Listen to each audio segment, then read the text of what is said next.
Hello, everybody. Welcome to the 54th episode of the Manor Podcast. I'm your co-host, Roger Bodee, joined as always with my best friend and other co-host, Michael Hamilton. Michael, who are you going to main in Street Fighter 6, do you think? Who are you looking to play this coming weekend? Oh, gosh. I really don't know. You've played very limited Street Fighter games in the past. Who have you gravitated towards in the past? Any iconic characters that have always spoke to you? I don't think so. I've played like probably a single digit number of total Street Fighter games in my life. I've definitely played a game with Chun-Li and a game with Ryu. Yeah, they are staples.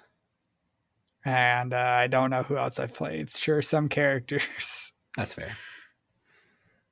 I've always been a Ryu basic bitch. If I'm feeling spicy, sometimes Akuma or Ken, but I don't know. I just like, especially the last big one I played was 4 Arcade Edition. Ryu had just a clean gameplay, man. He was just a jack of all trades. Lots of good hitbox interaction windows and input commands. There was just a lot to like about Ryu in that game. So I think I'm gonna base myself, hunker down in some Ryu territory, and branch out from there. Okay. There was one guy with really long arms. Dalsum? Some big guy with really long arms that would jump back and hit it with his arms. I like that guy. Dalsum. Yoga Fire. Okay, that one. Is he in this one? I believe so. 6? There's usually like okay, a core group of them that stick around. It's like Ryu, Ken, Dalsum, E Honda, Chun-Li, Guile. Okay. He gets to do Sonic Boom. Mm-hmm. Did you watch that one video that's Flesh and Blood's a fighting game that was making the rounds this week on Twitter? No, I haven't seen that one yet. What's it about? Flesh and Blood's a fighting game? It just was comparing Flesh and Blood to like different fighting games, and then James White actually commented on like a thread on the video saying like he loved fighting games and that he took a lot of inspiration from it overall. And I don't know. It's just an interesting video, interesting conversation. Yeah, I'll have to check it out. I saw it pop up on my thing, and I was like, "This sounds interesting. I'll watch it sometime." And then I didn't watch it, so I'll check it out. So, what are we talking about today? We're gonna go back in time. We're traveling all the way back to talk about Monarch Limited because that's what we're gonna have to play coming up here. Monarch Limited. But we're gonna get to play. We're going to have an exciting opportunity to be forced to play it in tournament situations. You're not forced to play. It's not like you show up and be like, well, what limited format do you want to play today? I'd like to play Welcome to Wraith Limited, please. Okay, you go to the Welcome Wraith Limited tournament, and then you go to... No, you're forced to play Monarch if you want to play in the tournament. No. Yeah, if you want to play in the tournament. Playing in the tournament's a privilege, though. It's like something you get to do. Not something you have to do. Yeah, but if you're privileged to do it, you're forced to play it in the way that you're supposed to sit down and play it in the tournament. You can't just sit down and put out Pokemon cards and be like, oh, I'm playing card games today. Wee. I do agree that if you are playing... If you're sitting down, you are forced to play. You're opted... That's like saying I went to a Flesh and Blood tournament. They forced me to play Flesh and Blood. It's what you are forced to play Flesh and Blood in Flesh and Blood tournaments. You don't have the option to not just play Flesh and Blood for the rules of the game. Not playing the tournament. That's just what the tournament is. It's then you're doing something else. Tournament. Yeah, exactly. Yeah.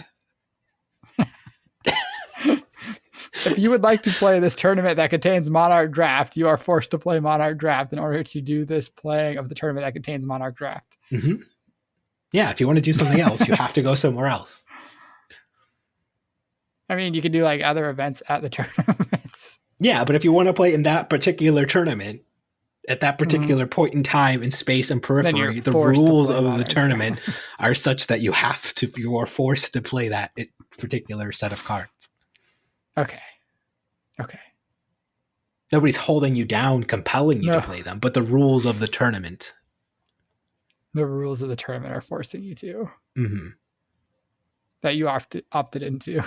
Yeah, you opted to be forced into doing something. You gave your consent. Okay. So Monarch Draft. Neither of us have played a ton of the format, but we've both gotten to play a little bit of it now, right? Yeah, and then we just did Manor University where we watched the finals of the one calling with in Auckland, was it? Yeah, it was in Auckland. Yeah, The all Monarch the way back Limited in Calling in Auckland. 2021, back before Michael Hamilton took over the world. Back before they stopped holding limited callings. Tears. They'll host another limited calling eventually, you know. Maybe. Maybe. It's been a year and a half since I think Cincinnati was the last one. Yeah, they're busy though. They got things to do. They host classic constructed callings and blitz callings. Hmm. Hopefully we get more. I love limited callings. Yeah, they're That's pretty what cool. I think. I don't know if I would have started playing the game if there wasn't a limited calling near us. It definitely was and you want to talk about this barrier to entry thing that people have been talking about nonstop. You know what the barrier to entry to a limited calling is? The tournament price of entry. Show up. You don't have to buy a single card. You don't have to do anything. Show You up. gotta have You get to sleeves. play Flesh and Blood. Do you have to have sleeves until top 8, or you have to have them the whole time? Oh, that's a I don't good know the question. rules I know at officially. the Pro Tour you're required to have sleeves, but I don't know if day one Yeah, of a calling you would be required to. Day two, I'm pretty sure you would, because I think day two is the same level as a Pro Tour. sure. Either way, the barrier to entry to that event is like $80. You want to lower the barrier to entry to play the game, get to the highest levels, do more limited. There we go. We solved it. You're welcome, everybody. Don't need any fine dollar spring tunics or thousands of dollars. You just get to show up and play. I hope Findall Beautiful Spring world. Tunic is never $1,000. It's part of the deck that costs $1,000. It's a fifth of the deck, Sure. getting to be a quarter.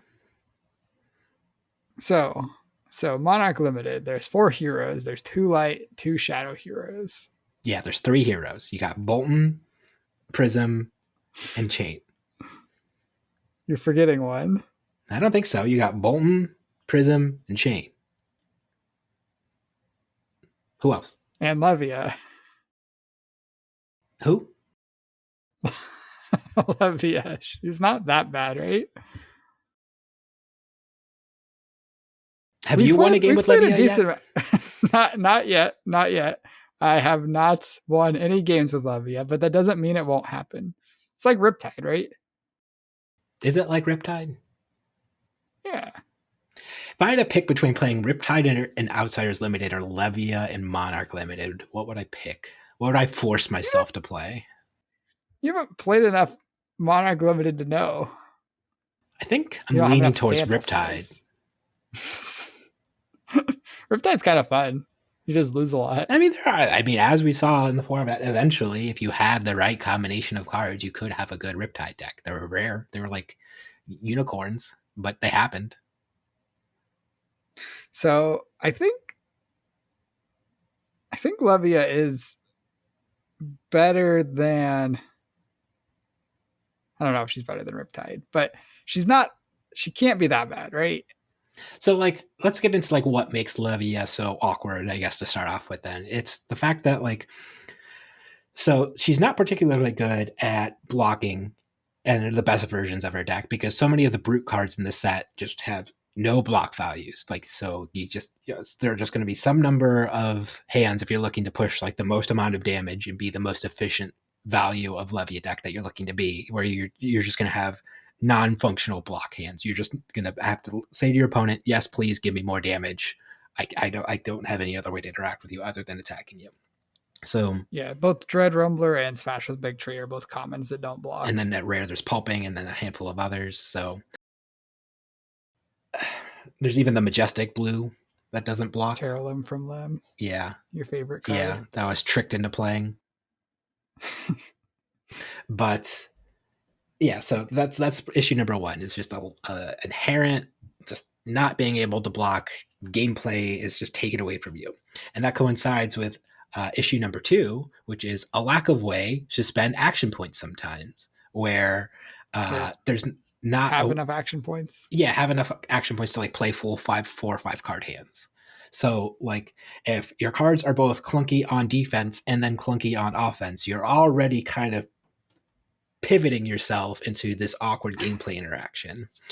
And then I think the nail on that just is the in the coffin of Levia is the fact that like after you do your above rate damage, which Levia can produce some very very powerful high damage turns. After that, if your opponent is able to survive and just block out or keep their life total healthy enough to just survive your onslaught, you're just going to die to your own blood debt because you don't have any other way to mitigate that or stop that damage for the rest of the game. You basically have put yourself in a position where, since you did not kill your opponent, you don't have any more counterplay. You just die to your own card. So you had to banish in order to do your above rate things. So that's just kind of like the trifecta of why I dislike playing Levia so much. But I'm curious to hear your thoughts as to why any of those points aren't accurate. No, I think all those points are accurate, and like what Levia brings to the table to make up for these weaknesses is probably the best weapon in the format with Meat Axe. It's 2 resources for 3, sometimes for 5. Just that is 2 resources and an action point for 5 damage is like And a way card better from than deck, anything which any is of the which other is decks not are doing. nothing. Yeah, that's true. Though it is kind of nice if you're going to have a turn where you need to banish a lot of cards from your banish or from your discard. Sure. But I think she does have probably the strongest weapon, or definitely like one of like her weapon is solid. And then the above rate stuff you were talking about, that is powerful. That she has attack actions that like a 2-card 8. Like if you look at Deadwood Rumbler. I'm struggling with the names of the cards. Deadwood Rumbler is the one that banishes a card. If you draw a card, discard a card. I think Dread Screamer is the one that Dread Yeah. Screamer is the one that gets go again. So Deadwood Rumbler being a 2-card 8 at red is just very, very powerful. That's a way better rate than what most other heroes are capable of. I say way better, but Prism is like 2-card 7ing, but they have Phantasm, which I guess is I guess a lot of Levia's cards have downsides too, but Phantasm's like a pretty big liability at points. Mm. Um, and then even like the 2 for 7s are quite good. And then she has some 2 for 6s that have go again with Dread Screamer and Red Pulping, though Red Pulping also doesn't block. But Levia is capable of doing some things that are above rate. And she also has evasion if she gets there's a rare that gives dominate something about Bellows of Hell. Convulsions from the Bellows of Hell as an additional cost to play Convulsions from the Bellows of Hell. Banish 3 random cards from your graveyard. A card with 6 or more power is banished this way. The next attack action card you play this turn gains +3 and dominate. Oh, that's actually nice that it also it's just card attack action card. So it buffs like weirdly that buffs anything. So you could like play that and then come in with like a Stony Wooten Hog or something like that, and then that would get buffed. Yeah, I think the best combo with this card is Graveling Growl because it costs 1 and it comes in for a lot of damage. Like the red comes in for 7, and you can only play it if a card with 6 more powers and banished this turn. But if you have the Bellows of Hell, whatever it's called, plus Graveling Growl, you can 2-card 10 with Dominate, which is or 3-card 10 with Dominate, which is a great way to close out a game. Yeah, and then you have Unworldly Bellow as like the other like premier pump at common. And at red you get +4 power to your next brute or shadow attack action card. And I think the biggest issue that I have with this card was we were playing a game and I was like, ooh, it's going to be just like Barraging Beatdown, where I'm going to be able to play my brute buff and then my club is going to get buffed by my thing. And then it's nope, it does not buff your club. It has to be card. It does not. And I think I would be much more on board with Levia if this card, because then you kind of have like a really clean gameplay there, like game action. You get to pitch a blue, play your Unworldly Bellow, attack for either 7 or 9. Like that's a fine gameplay loop. Even a 2-card 7 is quite good in Monarch Limited, and then a 2-card 9 is like very, very good. Yeah. Because we talked about a 1-card 5 being good, getting 4 extra points out of your second card is also great. And it turns off your blood debt for the turn if you hit a 6 with the Unworldly Bellow as well, which is quite nice. And then additionally, the Unworldly Bellow doesn't even need to hit a 6 to give the +4, whereas the Bellows of Hell, you do have to hit a 6 to get the +4. So yeah, Unworldly Bellow is a pretty nice card, even, and it would be much better if it worked with the Meat Axe. But it doesn't. That's not the world we live in. So I'm over it. Do you want to? Can we move on to Chane? Can we talk about a good hero?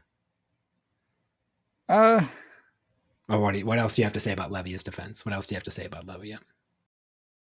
I guess the last thing for Levia is the shoes are really important. We talked about her struggling to spend 4 card hands and your opponent sometimes just being able to block you out and waiting until you miss on a blood debt clear and then you just die. If you have the hooves of the Shadow Beast, that gives you 1 turn where you can basically spend a 4 card hand to prevent or present reasonably above rate stuff. And yeah, just getting that second action point's really, really nice. Even Fold's also good as a bailout for your ability, where if you don't have a way to banish a 6, you can use Even Fold as kind of a very expensive way to not die to your own blood debt, but Yeah, it is a good out. it's a good way to have your deck not kill you. What a powerful hero that I'm excited to play. Okay, we can move on. I don't know if you've ever heard of this hero though, Michael. He's called Chane, and what he does is he has this activated ability once per turn. He can make something called a Soul Shackle, and what that's going to do is it's going to give your next Shadow or Runeblade action go again. And then at the beginning of your turn, you're going to banish cards from the top of your deck for each Soul Shackle that you have.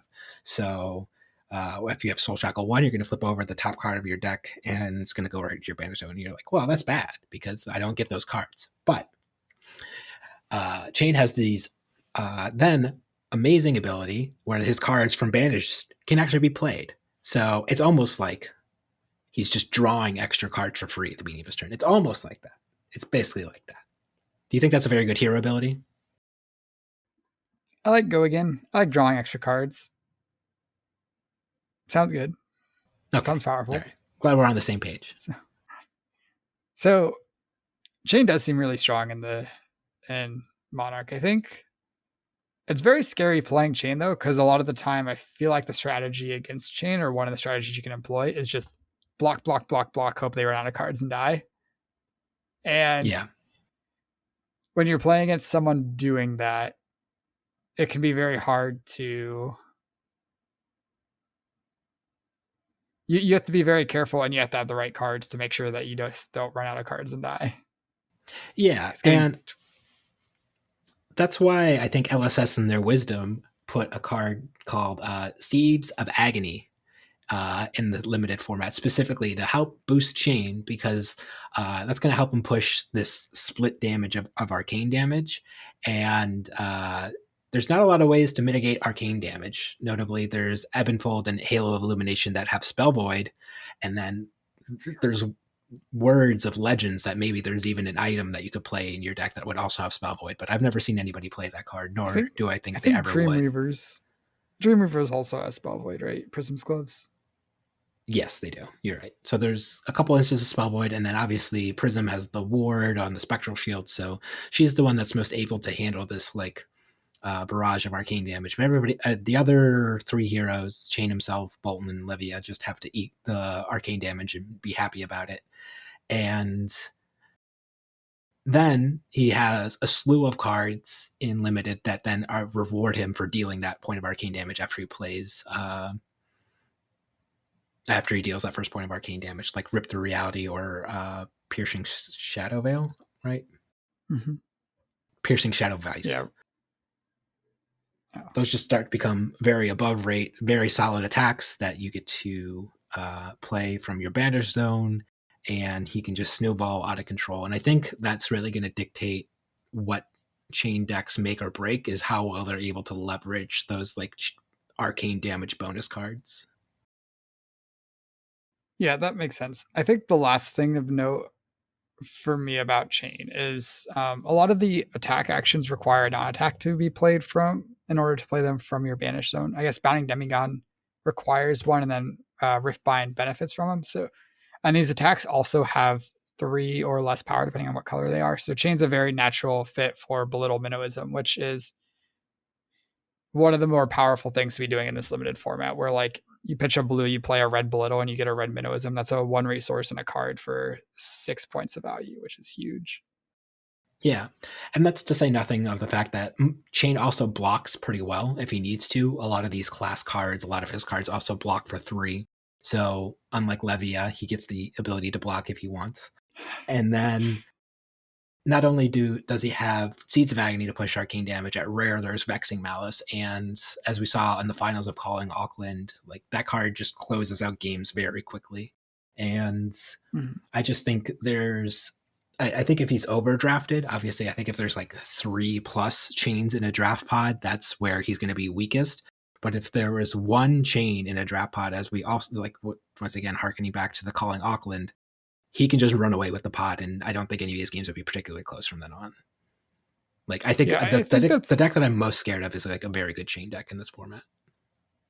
Yeah, I think that's part of why Chane is scary to play also. If there's 3 chains in your draft, then there's a reasonable chance your deck is atrocious and quite bad. And like it's very difficult to not just lose to fatigue if you're the 3rd chain.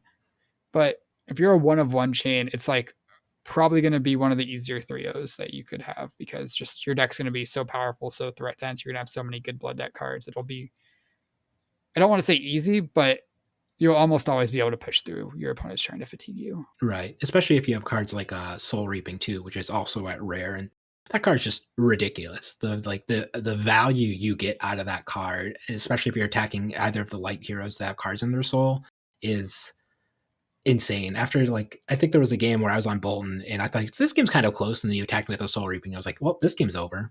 Just top of the one card. Yeah. Soul Reaping is quite good, especially if the light against light heroes that have cards in their soul. Yeah, because it gets go again for free then. Mm-hmm. There's just a lot of things that I think Chane has going for them overall in the format. On top of just being just one of the most busted hero abilities, I think, ever. I think I would still give him the strongest hero ability ever. It's close between him and Starvo, but I think Starvo still at least like asks you and has like some like kind of more stringent deck building requirements, where Chane just needs cards that you can play from your banish zone, and then he's just good to go. Yeah, and all the cards that you can play from your banish zone, they're all below rate basically, except a Riftbind that you played a bunch of non-attacks before, and I guess Bounding Demigon and Riftbind, and Piercing Shadow of Ice, I guess, if you have Del Arcane. Okay, maybe they're not that far below rate. I was about to say, they're pretty good. I was like, they're all below rate except this one and this one and this one. Okay. And they all block 3. Yeah. I guess the non-attacks are kind of the weaker ones, Sure. where Seeds is a full card for 1 point of damage, and then Howl from Beyond is 2 resources in a card for 3 damage. But even still, these cards are like, if you're not spending a card on them because you're just getting the card for free, they're really nice pluses. Yeah, absolutely. And then you also have like I would agree that the non-attack actions aren't super exciting, especially like you look at Seeping Shadows, which is cost 3, blocks for 2, and then at red just gives a card +1 and go again. Like you're not even getting a huge bonus. It just costs on the scaling of the card that gets that +1 damage and go again off of it. But I mean, he's just, so since his hero ability gives action points, he can be starved for action points in a turn cycle, and it could be hard for him to play a lot of cards. So like that's why you would play cards like that in order to actually clear your banish zone and make sure you're not carrying cards with blood debt for too long. Yeah, sometimes spending, like when you're getting the Seeping Shadows for free, sometimes spending a blue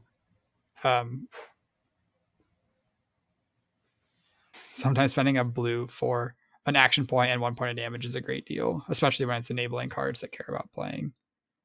Especially if you get that blue off of a little Lane of Wisdom too. So I mean, like, yeah, that's fair. That sounds like a constructed deck. Then you activate your Spellbound Creepers and take a note. Play your Plunder Run from Arsenal. Seeds of Agony and blood deck cards and Chane. Okay, cool. All right, made the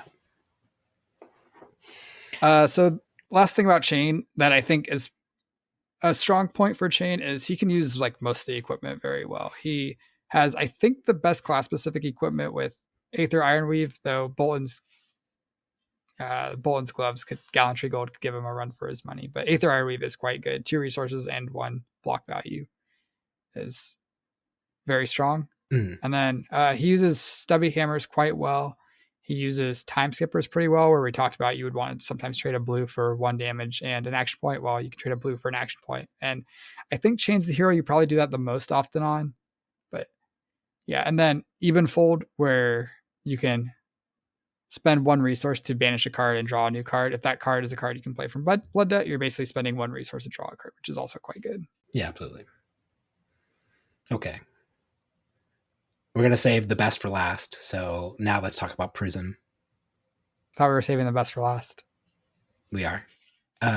So Prism is a little awkward, much like Levia. I think she is my, if we're rating the heroes in terms of like worst to best, I think worst is Levia. Then I would actually go Prism.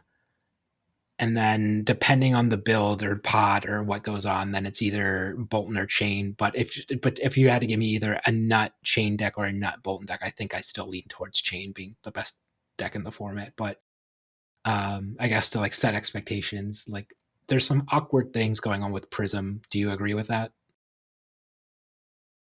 Yeah, Prism's definitely kind of awkward, and I think I don't know where I would rank her in terms of power. I think like Levia is the worst, and the other 3 heroes are like the closest. I think if I'm going to be in a hero that's highly contested, and I'm one of these other, if I'm one of the 4 heroes, but I know I'm going to be highly contested, I think Prism's like the safest one to be highly contested. That's fair. Similar to like Assassins and Outsiders, or even if you look back at Uprising, Fi, if you were in a contested hero, being Fi was probably where you were hoping to be. You don't want to be in a super contested Dromai or, yeah. But Prism doesn't like, a lot of her turn cycles are blocking with 2 cards, pitching a card to play a card. So she's not super duper punished by being a little contested. Yeah. And I think the other thing that's a little bit awkward about Prism is, once again, lack of action points. Obviously, there's no Luminaris as their like mainstay weapon. She's playing Iris of Reality instead. So she can kind of struggle to use 4-card hands in the situations where she's not blocking with those cards. So I think that's like another point that's kind of awkward about her. And then,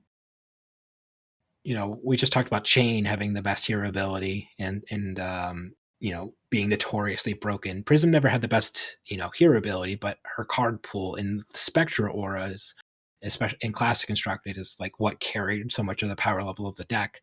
But in Limited, they're pretty bad, actually. Like, you don't really get a lot of value off of them. And then, much like Levia, once again, having cards in your deck that just don't block, and these don't even attack, they do very specific interactions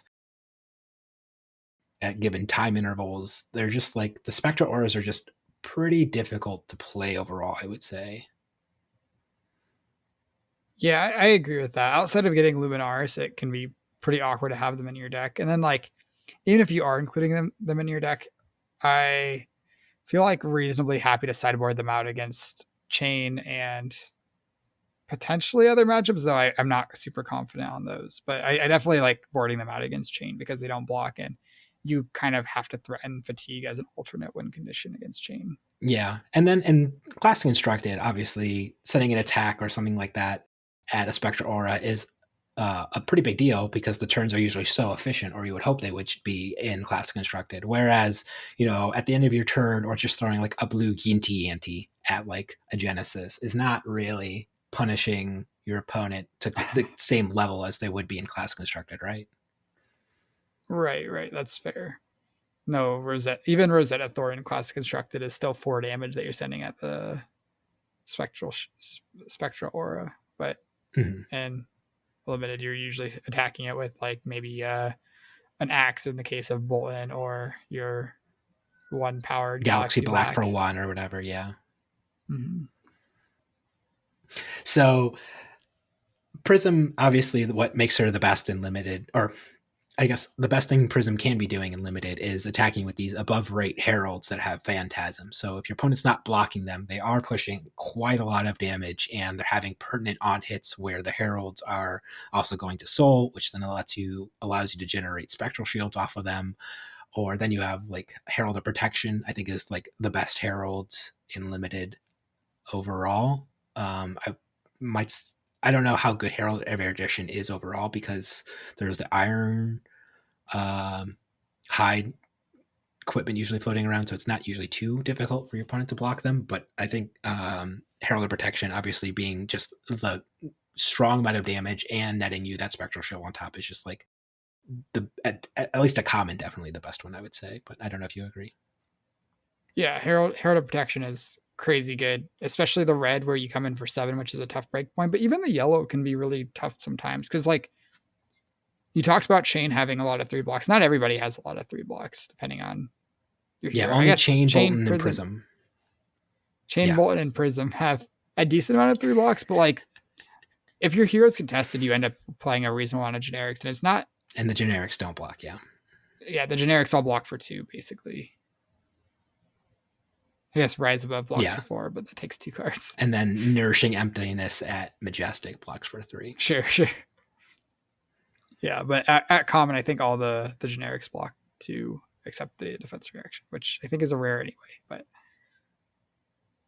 anyway, the on hits are very good. Herald of Protection, specifically getting that spectral shield that is worth 1 point of life and potentially stops on hits. And if they don't kill it, you get an attack with it by pitching a blue to come in for 4 go again. That's just like a great rate. We talked about Meat Axe being a good weapon. Well, if you have an aura to attack with, then Iris is one of the best weapons. Like even in CC, paying 3 resources for 4 damage plus go again would be great. Trading a card for 4 damage on your blue.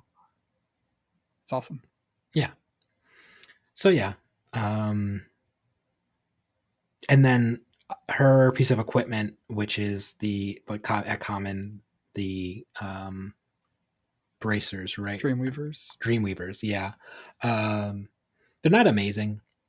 You don't even know if they're going to be pertinent on a given turn cycle before you activate them, and hopefully you can get use out of them on Spellvoid 2 against Chane, but there's not really a lot of application for that, so they're just kind of mediocre overall, I would say. Yeah, I think Dreamweavers are definitely the worst of the four class specific equipment, and I don't think it's particularly close either. Like Yeah. the best use of Dreamweavers, I think, is maybe giving a Spears of Surreality go again, so you can for sure follow it up with your Herald, or if you happen to have the Majestic Phantasma class, and that's a great one to Dreamweavers because it comes in for 9. Or you attack with Frontline Scout and you're like, oh, they have the popper. I see it now. I played my Frontline Scout from Arsenal and I see the popper, so I know for sure I get to activate my Dreamweavers and have it be relevant this turn cycle. You know, that comes up all the time, right? Yeah, all the time. Mm-hmm. So I think Prism does make the best use of the Ironhide equipment, though, out of all the heroes, because a lot of the time she can pitch a blue to block with an Ironhide, and then after your opponent spends their action point, you can use your 2 floating resources to create a Spectral Shield using her ability. And then if you do that and they don't have an action point, then you're for sure going to get to your turn with a Spectral Shield, and you can use your Iris of Reality, Iris of something, to pitch a blue to attack with that Spectral Shield for 4 damage, which, like we were saying, was a great rate. So Ironhide equipment, great on Prism. Dreamweavers, fine. I don't know if I would value them higher or lower than Ironhide Gauntlets, which isn't a great spot to be in compared to the other heroes who their class equipment's all like insanely good for them. Yeah, I would agree. Okay, well, that'll wrap things up. And the next time you're playing Monarch Limited, always remember, mind your manners. We didn't even talk about your favorite guy. I don't want to tell people how to play Boltyn. I don't want to tell people. Then people will know he's good. And then I can't be the only Boltyn drafter at all my draft pods. Okay. So here's how you play Boltyn. We have a responsibility. We have to tell people that Boltyn is actually good in a format. Yeah. So I guess I'll let you talk about Boltyn. You start telling people about your favorite guy. Oh, no. I have to tell them exactly what makes him good and what isn't. Okay. Well, you see, there are 2 good charge cards, specifically. that you're going to want to look out for in Boltyn. As long as you can prioritize these two charge cards, you're going to have a phenomenal time playing in your draft. Have a grand old good old time. First one, a common, Take Flight. If you're playing Boltyn, just if you look at a pack, there's a Take Flight in it. Unless there's like a Lumina Beacon or this next card we're about to talk about, you just take that Take Flight. It's what you do 100% of the time, because what's going to be awkward about every single other charge card is your opponent's going to have the agency to basically decide whether or not it gets pumped to give it go again. And so let's say you attack with something like one of the 0/3s like Bolt of Courage, and you charge it, and you want to follow it up with like a Valiant Thrust.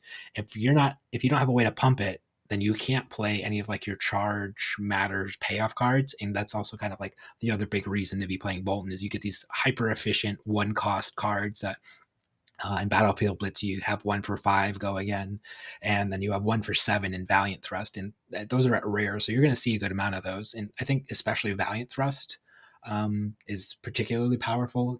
At blue, it's going to be a 1 for 5 block 3. Like that's just an amazing rate for a blue card.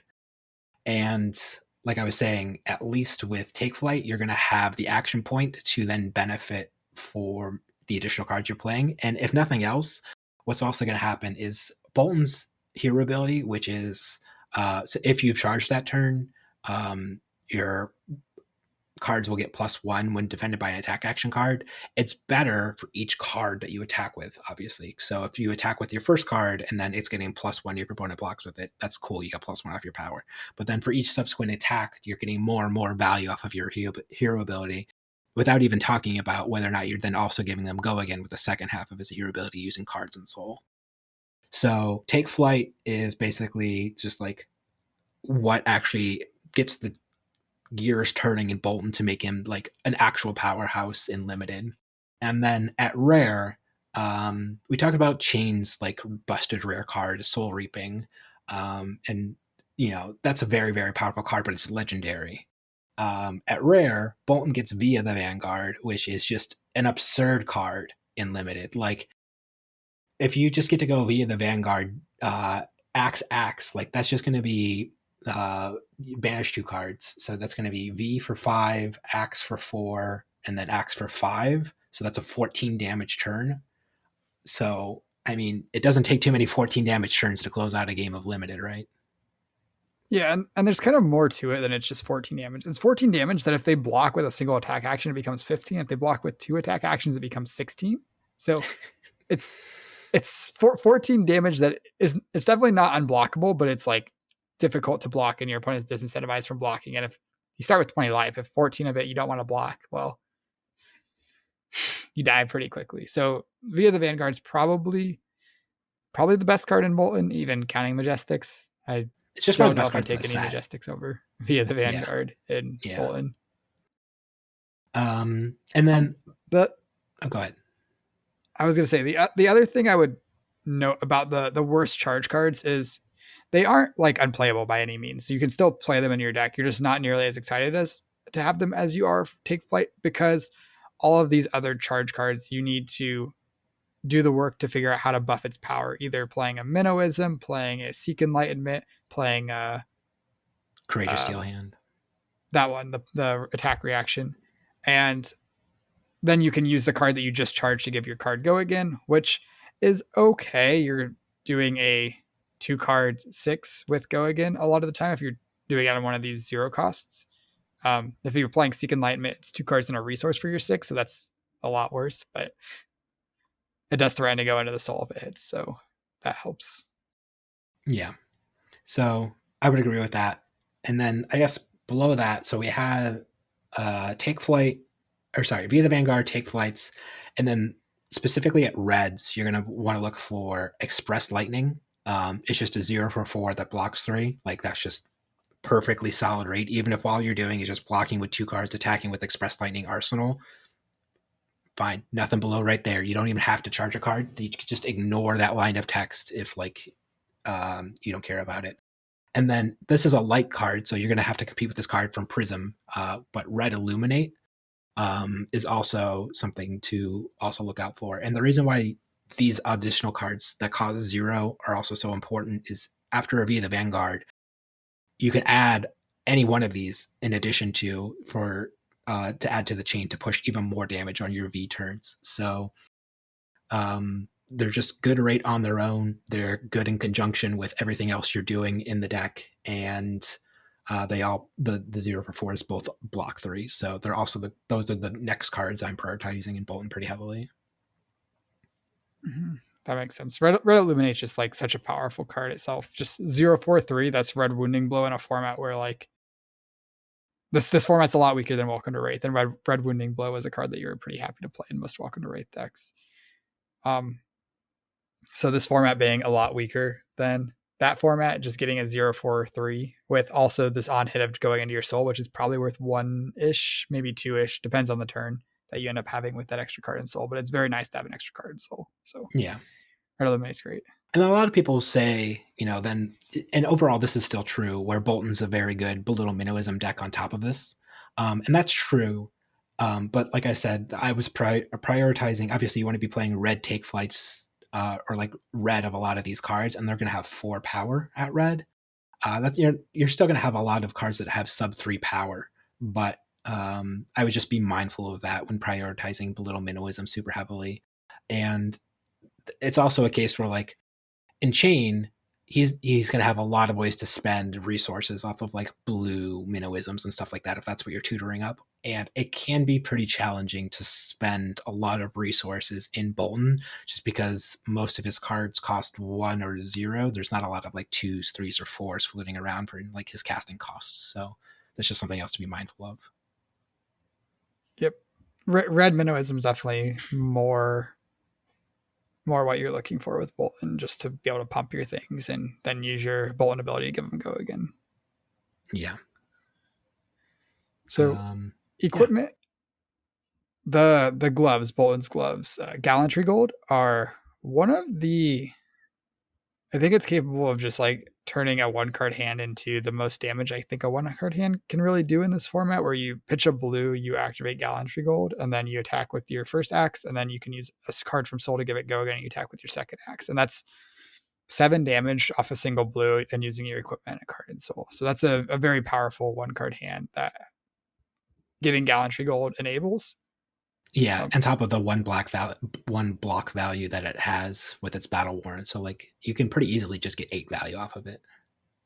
Yeah. The other gloves that you want, stubby hammerers, are also reasonable in Boltyn. It's not too much to ask to play 2 cards with 3 or more power, or 3 or less power in the same turn. And then it also turns on your Boltyn ability to banish a card from soul to give it go again. So those red 0/3 charge cards look a lot better with stubby hammers, because you can activate stubby hammers, play a Bolt of Courage, charging a card, and now it's coming in for 4, and you're able to give it go again whether they block it or not. So yeah, agreed. But yeah, that's the secret to the success I've had with Boltyn. Some of my best Boltyn decks have gone toe to toe with like the best Chane decks, and I think those two, like the best versions of those 2 decks, I think are just by far and away more powerful than the other 2 heroes. But yeah.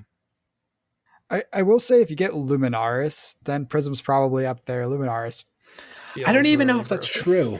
I really don't even know if that's true, because like, how many auras are you ever having on the battlefield at a given time in limited? Like, yeah, I guess like maybe if you get Luminaris pack 3, it's not insane. But like if you have time to build your deck around it, where you're like prioritizing yellows, you're valuing Wartune Heralds really highly because you have go again now, and you're actually wanting the yellow auras because you have Luminaris and the one that just makes spectral shields. I can't remember the name of it. Prismatic or Prismatic Shield. Prismatic Shield. Yeah. Yeah. Then a lot of your pick orders change when you have Luminaris, and those cards get a lot better. That's fair. So, that is a good point. I'd say, but I guess the best versions of Luminaris Prism are still going to lose to the best versions of Chane, and possibly the best versions of Boltyn as well. Yeah. And Luminaris is a Majestic, right? Yeah, you're not going to get it very often. And the fact that it's, I I think LSS kind of talked about and gave us some insight into how their legendary Majestics work, and they show up about half as often as regular Majestics. We learned that with the whole surgical extraction mistake when they were talking about that. So Luminaria should show up, I think, about half as often as regular Majestics do. Yeah, that makes sense. And I guess if we want to talk about like majestic weapons real quick, that's the other knock on Levia. We can bash on her real quick again. Hexagore, the Death Hydra, unplayable. Just ignore that. I imagine you'll get that last picked if it's ever open in one of your packs 100% of the time. Then you have Dread Raiden Scythe. in Boltyn. Sure, or we can talk on Dread Scythe. Dread Scythe can let you play Fatigue Chane, actually, just because the consistent arcane damage is just so good. And then you can actually play a game plan where you're just consistently blocking with all of your block reasons and almost like playing like Chane Oldheim at that point where you're just block, block, block, swing. Chainheim. Yeah, just block, block, block, attack, block, attack. Like that's all you have to. You don't even have to ever make a Soul Shackle at that point. Yeah, I think I don't know if the best chain decks play Dread Scythe, but Dread Scythe can save your chain deck if it's not looking great. Yeah. And then Raiden and Boltyn is fine. I don't think it's earth-shatteringly amazing or anything like that. Once again, it's going to scale off of how many take flights you have. Just because take flight into Raiden is just one more point of damage at base than take flight into either of the axes. You can give Raiden go again, but it's hard to manage a lot of cards in Soul like that at that point, and you kind of want to keep some around for like your big payoff turns because you're going to have those in Boltyn if you have a good Boltyn deck. So it's good, it's efficient, but it also once again runs into the same issue of like if you're attacking with like Bolt of Courage red, how are you giving it go again to then come in with your Raiden? So and then obviously on the turns that you don't or you're not charged, it's attacking for 0, so you're a little bit more susceptible to be fatigued at that point as well. So there's just a lot you kind of have to factor in with Raiden. I'm not in love with it overall unlimited, I would say. Yeah, and the hatchet ceiling with like both Gallantry Gold and Via the Vanguard, which are a common and a rare, that makes it hard to want to pass up on them if you have either of those two cards. Yeah. And those are two of the stronger pulls into Boltyn, I would say, especially V. Yeah, absolutely. Okay. Well, that's our thoughts on the heroes of Monarch Limited. Do you have anything to put a little bow on everything? I guess I have some final overarching themes about the format. I think a couple things that are important to pay attention to in your draft is trying to fill out your equipment. We talked about it with each hero, how the equipment is very powerful for them. One piece we didn't talk about is the chest that Blood Drop Barricade, I think, Yeah. that you can sacrifice it if you've taken damage or dealt damage. Either on defense, you can combine it with an Ironhide to get a free block too on a following up an attack that did damage to you, or you can use it on offense a lot of the time for those hands. You just need one more resource to really function or like be efficient.